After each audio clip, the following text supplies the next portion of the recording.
Sarah Chen walked through the tall halls of the Galactic Council building.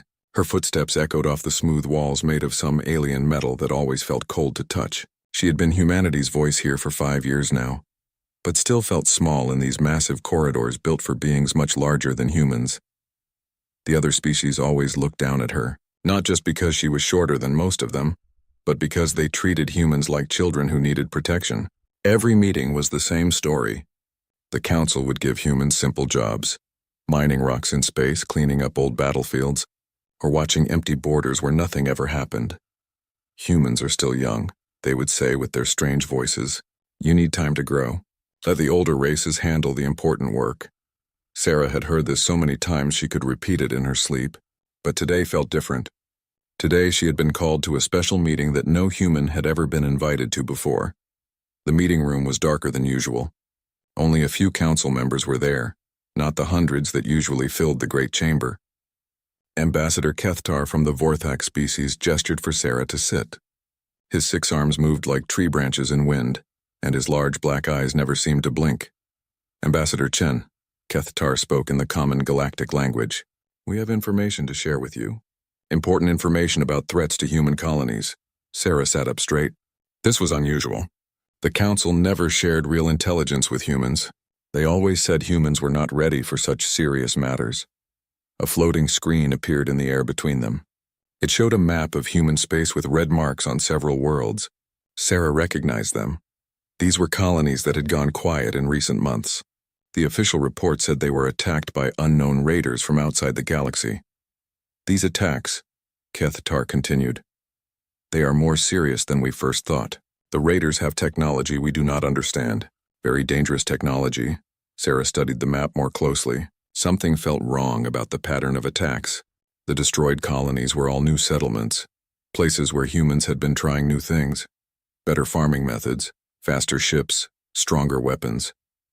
What kind of technology? Sarah asked. Another council member, Zixura from the hegemony, made a sound like grinding metal. Weapons that can destroy entire planets, ships that move faster than anything we have ever seen. They seem to target species that show too much growth. The way Zixura said that last word made Sarah's skin crawl. Growth. Like it was something bad. We believe, Kethtar said slowly, that humans may be their next target. Your species has been developing very quickly. Too quickly, perhaps. Sarah felt anger rising in her chest, but she kept her voice calm. Too quickly? We have been careful to follow all council guidelines. We only use approved technology. We only settle worlds you assign to us.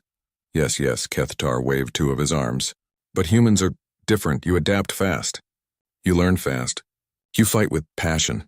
These raiders, they seem to dislike such things. The meeting continued for another hour. The council members showed Sarah more maps, more reports, more warnings. They promised that human worlds would be protected, but only if humans stayed close to council space.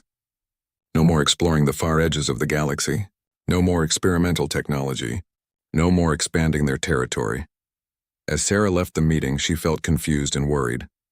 The council's story made some sense, but something still bothered her about it. Why had they never shared this information before? Why were all the attacked colonies ones that were doing well? That night in her small apartment in the diplomatic quarter, Sarah could not sleep. She kept thinking about the pattern of the attacks. She pulled up her personal computer and began looking at the official reports about the lost colonies. Colony New Texas, destroyed 3 months ago. Last report mentioned breakthrough in faster-than-light communication. Colony Hope's End, destroyed 2 months ago. Had developed new mining equipment that worked 3 times faster than anything else in the galaxy. Colony Freedom Point, destroyed just last week. Their final message mentioned completing tests on a new type of ship engine. Sarah felt her heart beating faster. Every destroyed colony had been working on something new. Something that would make humans stronger or more independent. She tried to access more files, but most were locked. Her clearance level was too low. But Sarah had learned a few tricks in her years here. She had friends in other embassies, people who owed her favors. By morning, she had copies of files she was never supposed to see. Internal council communications, military reports, budget documents. The truth hit her like a physical blow. There were no unknown raiders. The destroyed colonies had been eliminated by Council forces. The official reports were lies. The attacks had been ordered by the Council itself to stop human advancement, but that was not the worst part. As Sarah read deeper into the files, she found the real reason for the Council's fear. According to their own intelligence reports, humanity had already surpassed most Council species in military technology. The primitive humans were actually more advanced than their supposed protectors. The Council had been lying about everything. They were not protecting humanity, they were holding humanity back. And when human colonies advanced too much, they destroyed them and blamed it on imaginary enemies. Sarah found reports about Earth itself. The Council had detailed plans for dealing with humanity if they ever became too dangerous. That involved making sure humans never learned the truth about their real capabilities. Her hands shook as she read a communication between Keth Tar and the Council military commander. The subject line made her blood turn cold. Final solution for human problem. Sarah quickly copied everything to a secure storage device. She had to get this information back to Earth.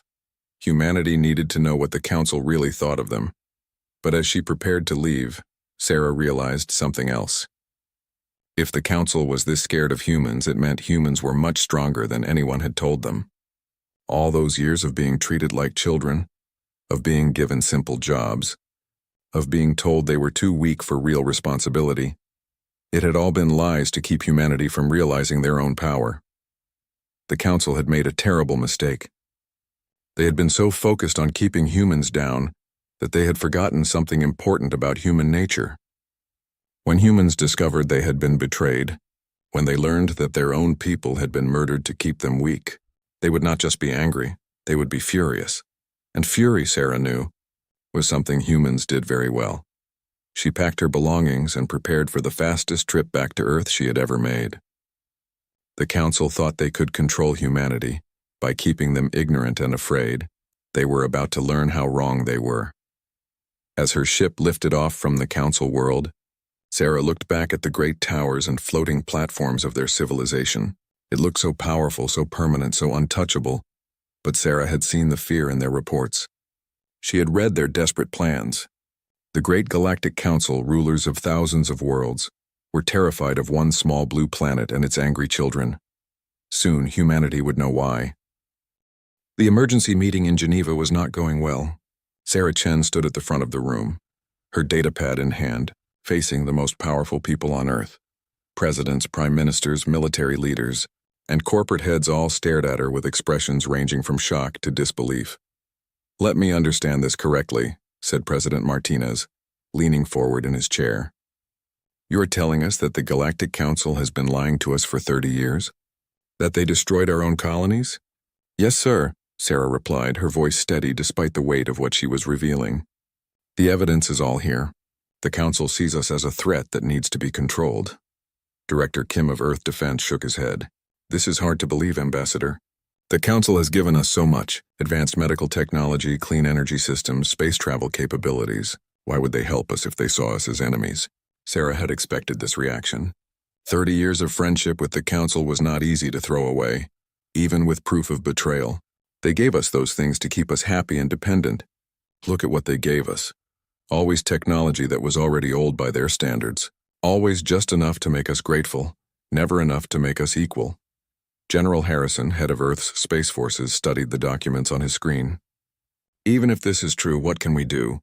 We have maybe 1,000 ships. The Council has hundreds of thousands." "That's what they want us to believe," Sarah said. She activated a holographic display showing human ship designs. "But look at our actual capabilities compared to Council forces. According to their own intelligence reports, our ships are already superior in many ways." The room fell silent as the military leaders studied the data. Slowly, understanding began to dawn on their faces. "My God," whispered Admiral Torres. "They've been feeding us false information about their strength. Our latest destroyers could take on their battleships." While Earth's leaders struggled with these revelations, Commander Marcus Torres was having his own moment of truth in the depths of space, far from both Earth and the Council worlds. Marcus commanded a small patrol fleet on the edge of human territory. 3 ships, nothing fancy, just keeping an eye on the border regions. It was boring work, the kind the Council always gave to humans. Important responsibility, they called it. protecting the peaceful frontier. But today, Marcus's communications officer picked up something unusual. Encrypted Council military channels were active in their sector. That was strange. The Council never told humans when their forces were operating nearby. "Commander," Lieutenant Walsh called from her station, "I'm getting multiple Council ships on long-range sensors, big ones, and they're heading toward Research Station Alpha 7. Marcus felt his stomach drop. Alpha 7 was a human research facility working on new engine designs. Just 50 people, mostly scientists and their families. If the Council files Sarah had brought back were true, then Alpha 7 was exactly the kind of place the Council would want to destroy. "Open a channel to Alpha 7, Marcus ordered. "Priority alert." The face of Dr. Rebecca Foster appeared on screen. She looked tired but excited. "Commander Torres, perfect timing. We just made a breakthrough with the new drive system. We think we can cut travel time between star systems in half." Marcus felt ice in his veins. A breakthrough. Just like the other colonies before they were destroyed. "Doctor, you need to evacuate immediately. Get everyone to the escape pods and scatter. Don't ask questions, just do it now." Dr. Foster's expression changed from confusion to fear. "Commander, what's happening? Is there an attack coming?" Before Marcus could answer, his tactical officer shouted a warning. "Council ships dropping out of hyperspace. 12 vessels, heavy cruiser class. They're charging weapons." On the communication screen, Marcus could see Dr. Foster turning to look at something off camera. Her face went white. "They're targeting the station. Why would the Council attack us?" Marcus knew he had only seconds to act. His 3 small ships against 12 Council cruisers should have been suicide. Every military manual said to retreat and report. Every Council treaty said human forces were not allowed to engage Council ships without permission. But Marcus looked at Dr. Foster's frightened face and thought about the destroyed colonies. About all the lies they had been told. About the families on that research station who had never done anything wrong except try to make humanity stronger. "All ships, battle formation," Marcus ordered. "Prepare to engage Council forces, sir." His first officer stared at him in shock. "We can't fight the Council. It's against every treaty we've signed." "Those treaties were based on lies," Marcus replied. Red alert. "All weapons online." What happened next became legend in human space. Marcus's 3 ships moved with tactics the Council had never seen before. They did not fight like civilized species, standing in formation and trading shots according to established rules. They fought like humans, wild, unpredictable, and angry. The human ships split up and attacked from 3 directions at once. They used the asteroid field nearby for cover, popping out to fire and then disappearing again. They rammed damaged Council ships instead of finishing them with weapons. They used mining charges as improvised missiles. Most importantly, they fought like they had nothing to lose. The Council commander tried to contact Marcus. "Human vessel, cease your attack immediately. You are in violation of galactic law." "Your people murdered our colonies," Marcus replied over the open channel. "You want to follow galactic law? Come and make me." The battle lasted 2 hours. When it ended, 8 Council ships were destroyed or disabled. 3 had fled back to Council space. Marcus had lost 1 ship, but the crew had survived. Research Station Alpha 7 was safe. The news spread across human space faster than any official communication could travel. Merchant ships carried the story from system to system. Military units shared encrypted messages. Civilian networks buzzed with excitement and anger. Commander Marcus Torres, with 3 small ships, had defeated a Council battle group. If 3 human ships could do that, what could 1,000 do? What could 10,000 do? In military bases across human territory, officers looked at their ships with new eyes. These vessels, they had been told, were weak and outdated. They were actually powerful weapons that could match anything the Council had. On colony worlds, miners and farmers remembered all the equipment failures that had happened at convenient times, all the accidents that had killed their best engineers, all the trade deals that seemed designed to keep humans dependent on alien technology. The anger that had been building since Sarah's return from the Council worlds began to boil. Over President Martinez called another emergency meeting, but this time the mood was very different. Military leaders who had been cautious before now spoke of mobilization. Civilian leaders who had preached patience now demanded action. "The question is not whether we can fight," General Harrison said, studying fleet deployment reports. "The question is how fast we can get ready." "Our people are already ready," Admiral Torres replied. She was Marcus's aunt, and the pride in her voice was clear. They just needed to know they were allowed to stop pretending to be weak. Sarah Chen watched the transformation happening around her and felt both hope and fear. Hope that humanity would finally take its rightful place in the galaxy. Fear of what would happen when the Council realized their pet humans were no longer willing to play that role. The storm was building, and soon it would break over the galaxy with all the fury that humanity had been holding back for 30 years. The Council had taught humanity to be patient, to be grateful, to be quiet. They had forgotten to teach them to be afraid. Fleet Admiral Elena Vasquez stood on the bridge of the UES Indomitable, watching as humanity's true fleet assembled in the shadow of Mars. What the Council saw as a few hundred primitive vessels was actually the most advanced war machine the galaxy had ever witnessed. Final count. Admiral, reported Captain Stevens from his position at the tactical station. 1,200 combat vessels ready for deployment. All crews at full readiness. Elena nodded, but her mind was on the reports flowing in from across human space. The past 3 weeks had been a revelation. As soon as Earth's government had announced the truth about the Council's deception, human military units everywhere had begun showing their real capabilities. The mining ships that had been slowly moving asteroid ore turned out to have engines capable of incredible speed. The cargo vessels that had seemed so simple were actually modular designs that could be reconfigured into troop transports or mobile weapon platforms in a matter of hours. The defensive weapons on colony worlds were revealed to be sophisticated military systems that had been disguised as civilian equipment. For 30 years, while the Council thought they were keeping humanity weak, humans had been preparing for war without even knowing it. "Ma'am," called Lieutenant Commander Park from communications, "we're receiving reports from Sector 7. Admiral Chen's task force has secured the Kepler station. Council forces retreated without engaging." Elena smiled grimly. That was the pattern repeating across the galaxy. When faced with actual human military capability, Council forces were discovering that their supposed superiority was an illusion. The first real test had come at the Proxima system, where a Council garrison had tried to stop human forces from advancing. The Council commander had sent a message demanding surrender, reminding the humans that his battle group had never lost a fight. The human response had been simple: "There's a first time for everything." The battle lasted 6 hours. The Council's proud battle group was destroyed completely. Not a single human ship was lost. Elena's personal communicator chimed. A priority message from Earth Command. She opened it and felt her pulse quicken as she read. The Council had finally realized what they were facing. They were mobilizing their entire military. Thousands of ships from dozens of species were gathering at their stronghold worlds. The Council was preparing for total war against humanity.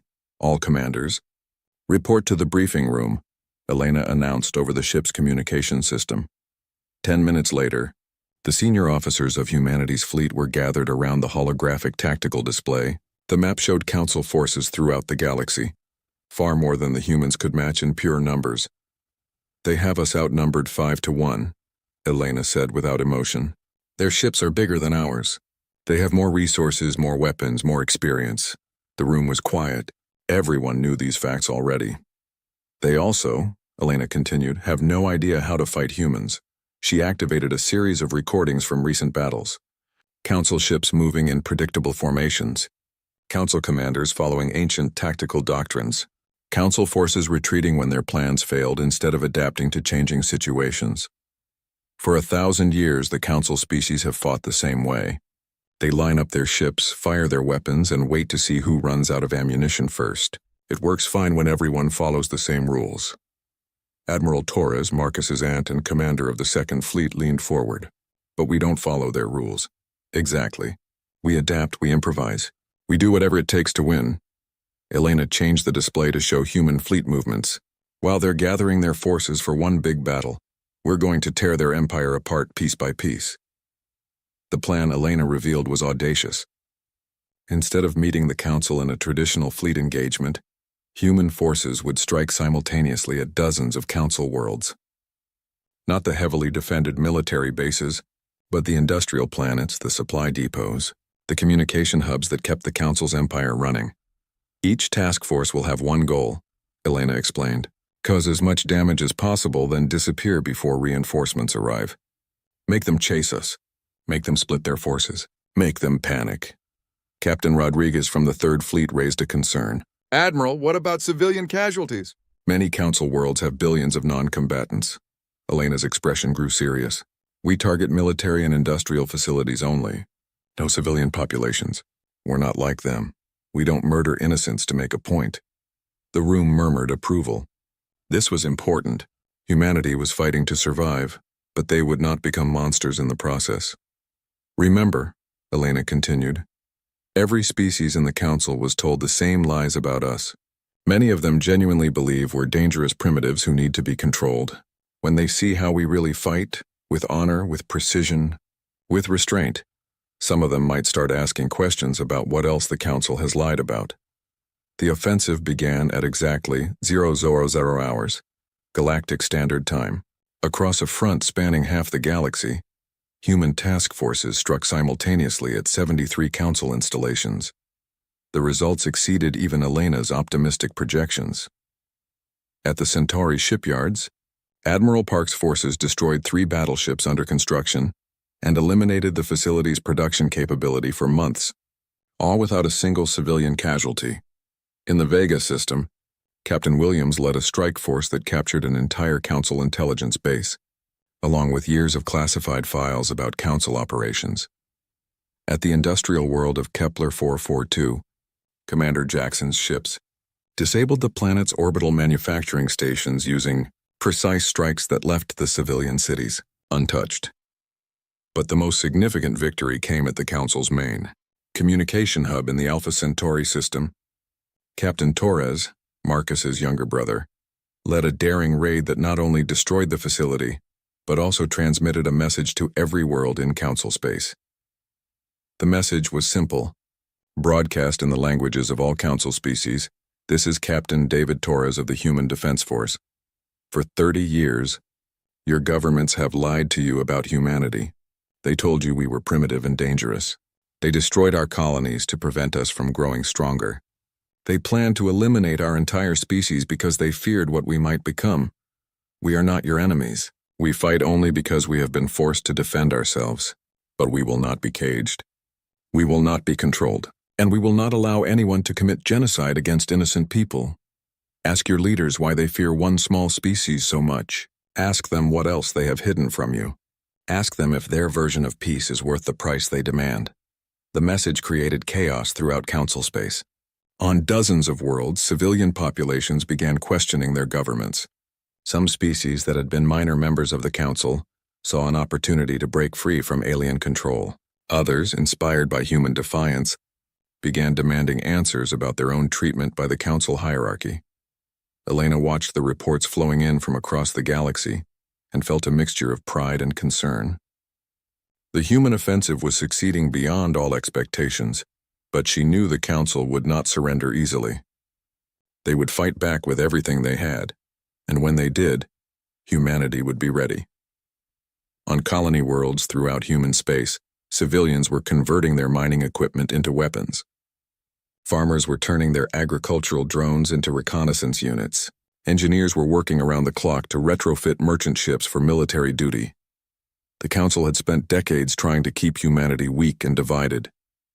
Instead, they had created something they could never understand, a species that grew stronger under pressure, more united when threatened, and more dangerous when they had something to protect.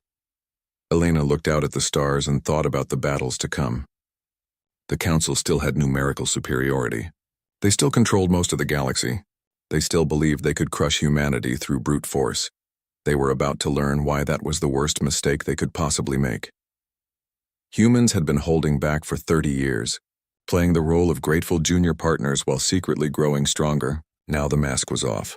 The gloves were coming off too, and hell was about to be unleashed across the galaxy. Supreme Council Leader Vexthul stared at the tactical display with growing horror. Red markers showed human attacks across the galaxy. Blue markers showed Council forces retreating or destroyed.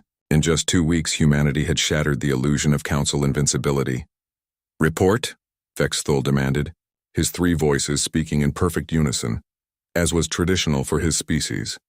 Military Commander Keth Tar stepped forward, his 6 arms trembling with what might have been fear or rage.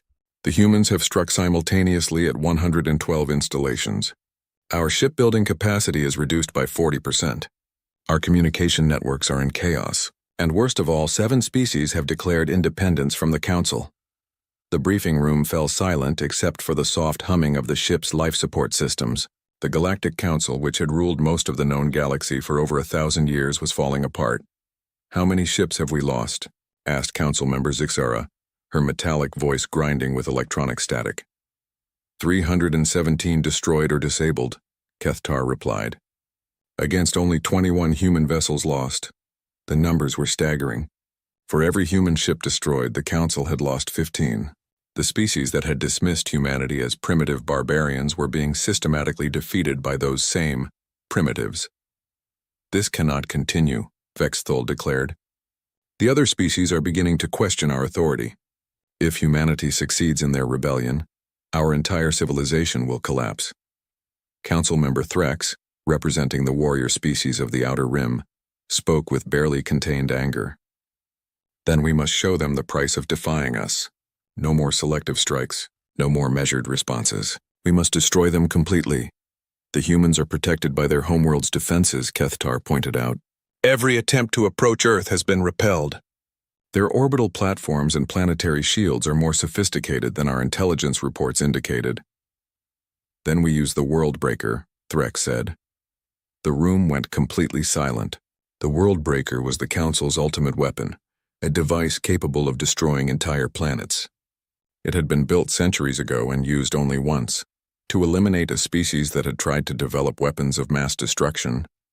Since then, it had been kept in secret storage, a final guarantee of Council supremacy.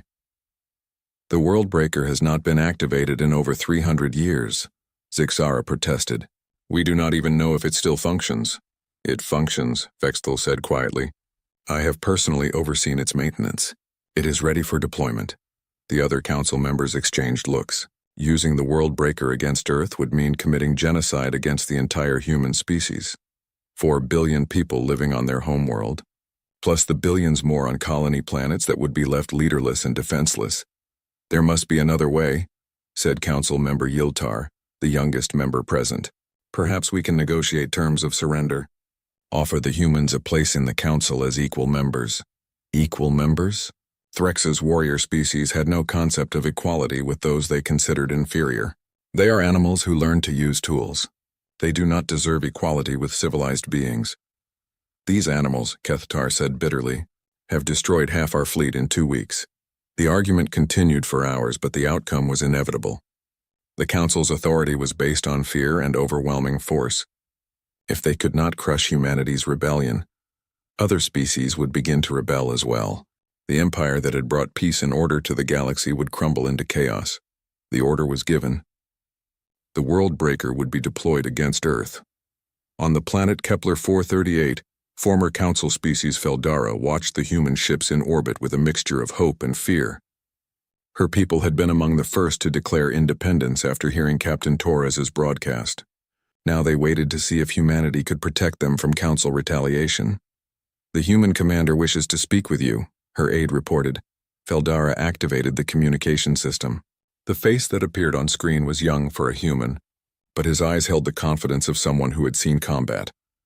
"President Feldara," Commander Jackson said, speaking in her people's language with only a slight accent. "I wanted to personally assure you that my fleet will defend your world. The Council will not punish you for choosing freedom." "Commander," Feldara replied carefully, "we are grateful for your protection, but we have received reports that the Council is gathering a massive fleet. Can humanity truly stand against such numbers?" Jackson smiled, and Feldara was surprised by how reassuring the expression looked. "Ma'am, 3 weeks ago the Council thought they had humanity under control. Yesterday they thought their fleet was invincible. Today they're finding out how wrong they were about everything." The conversation was interrupted by an urgent alert. Jackson's expression turned serious as he listened to something off-screen. "President Feldara, I need to cut this short. We've just detected a Council superweapon moving toward human space. A big one." After the communication ended, Feldara stared at the empty screen. A superweapon? She had heard rumors of such things in the deepest Council archives. planet-killing devices from the old days when the Council had first established its dominance. If the Council was willing to use such weapons, then they truly were desperate.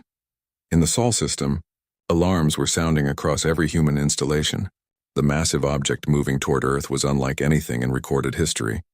A ship the size of a small moon, bristling with weapons and surrounded by an escort fleet of 200 vessels.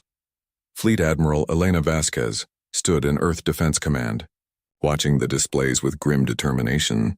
Every human ship in the galaxy was racing toward Earth, but most would not arrive in time.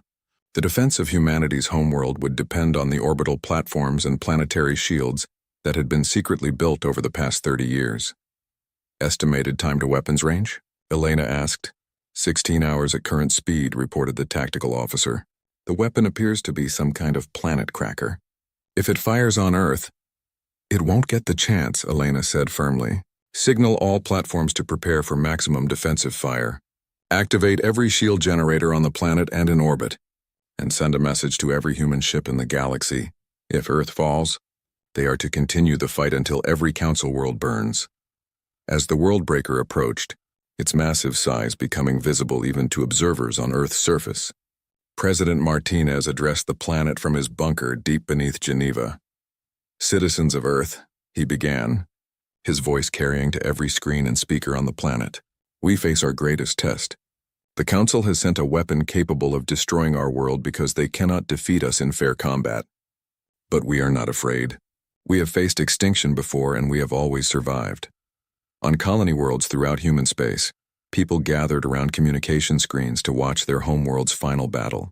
In asteroid mining stations, workers armed themselves with improvised weapons, knowing they would be next if Earth fell.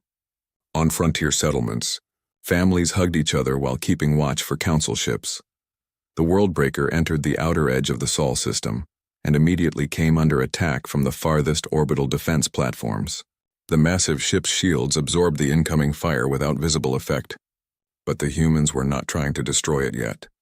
They were testing its defenses, learning how it responded to different types of weapons. Interesting, Elena murmured, watching the tactical data. Their shields are powerful, but they're using old technology. They're designed to stop traditional energy weapons, ma'am.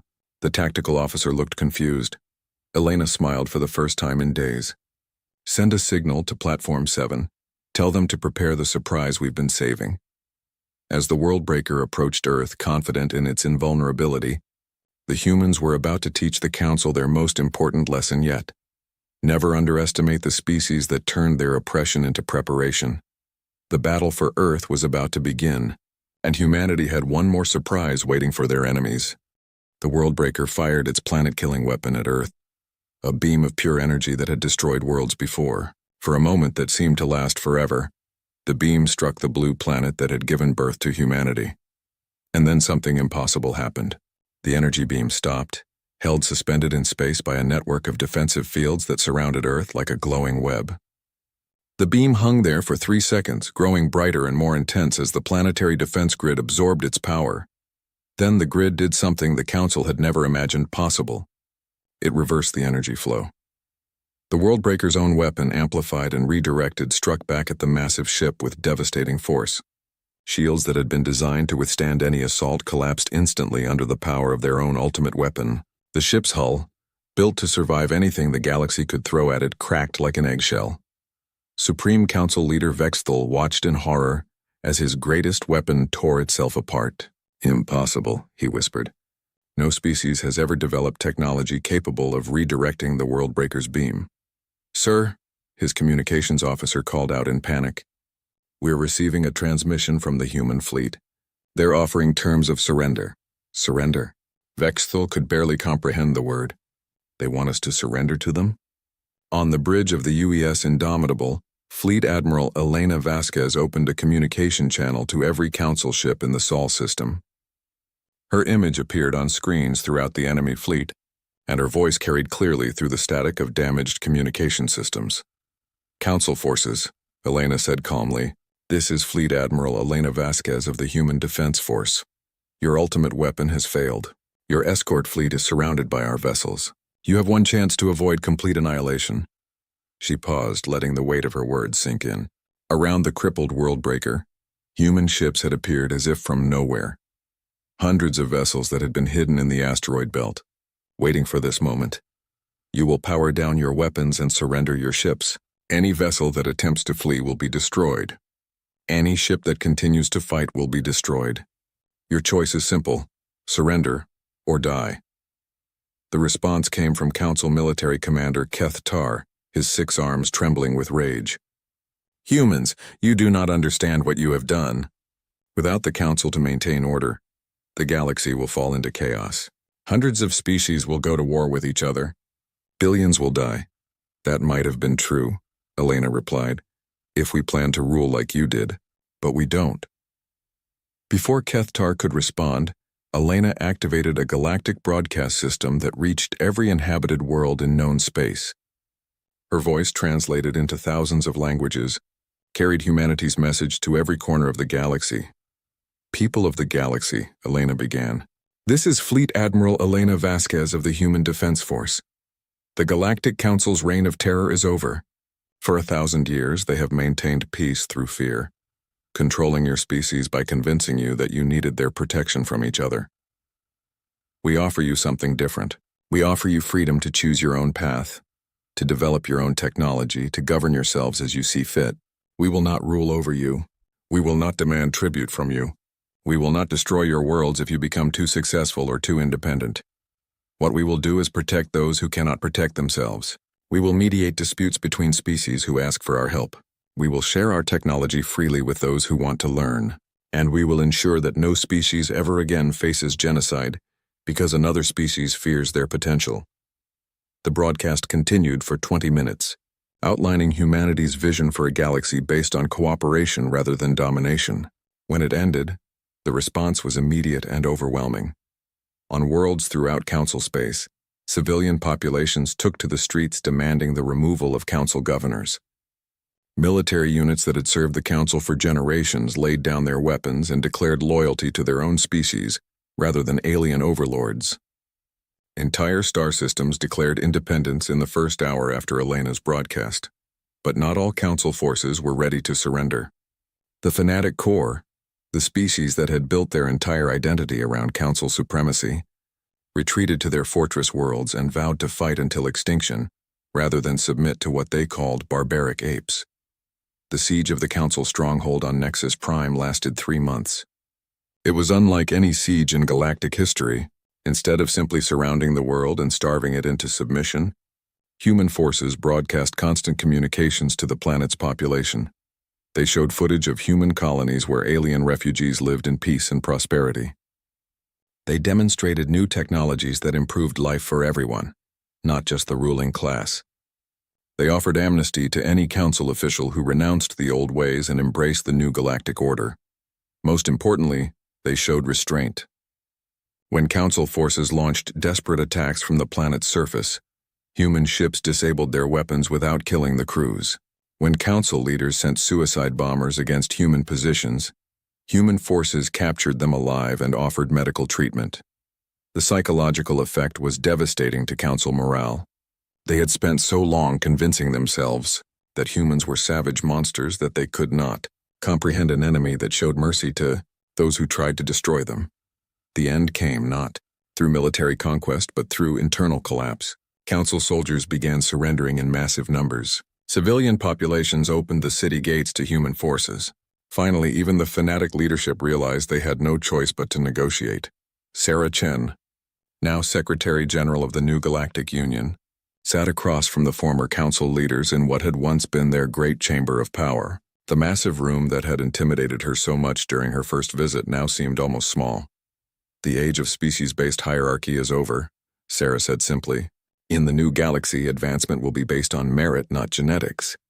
Cooperation will be rewarded more than conquest, and any species that attempts to suppress another will face the combined force of all free peoples. Former Supreme Council leader Vex Thule spoke for the last time in his official capacity. You claim to offer freedom, but you impose it at gunpoint. How is that different from what we did? Sarah leaned forward, her eyes hard with the memory of destroyed human colonies. We impose freedom. You impose slavery. If you cannot see the difference, then you never understood why you lost. The formal surrender was signed 3 days later. The document was simple, written in the common language that all species could understand. It established basic principles that would govern the new galactic order: self-determination for all species, free trade between willing partners, mutual defense against aggressors, and the absolute prohibition of genocide. But the most important clause was the last one, inserted at Sarah's insistence. These principles shall be defended by any species capable of doing so, with humanity serving as guarantor of last resort.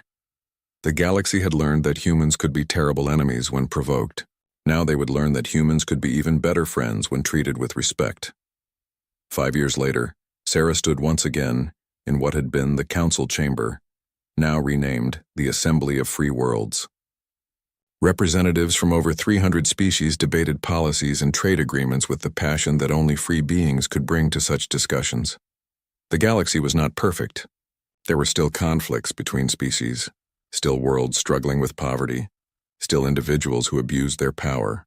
But there was also something that had never existed before in recorded galactic history: hope for a better future based on cooperation rather than domination. Admiral Elena Vasquez, now serving as Director of Galactic Defense, approached Sarah with her daily briefing. "Any problems I should know about?" Sarah asked. Elena smiled. 3 trade disputes resolved through negotiation, 2 species asking for help with natural disasters, and 1 new species making first contact, asking to join the Union. "Sounds like a normal day in the new galaxy," Sarah replied. As she looked out at the bustling chamber filled with beings who had once lived in fear of each other, Sarah thought about the long journey from discovery to victory to peace. Humanity had not sought to rule the galaxy. They had simply refused to be ruled by those who saw them as inferior. In the end, that had made all the difference. The Council had tried to keep humanity small and weak, never realizing that they were actually forging them into something stronger. Every lie had taught humans to question authority. Every restriction had taught them to value freedom. Every threat had taught them to stand together. The galaxy had a new motto, inscribed above the entrance to the assembly chamber in the languages of all member species: united in freedom, strong in diversity, eternal in vigilance. And if anyone doubted the meaning behind those words, they needed only to look at the small blue marble visible through the chamber's great window, the world that had taught the galaxy that sometimes the best way to achieve peace was to show your enemies that you were too dangerous to oppress and too honorable to become oppressors yourself.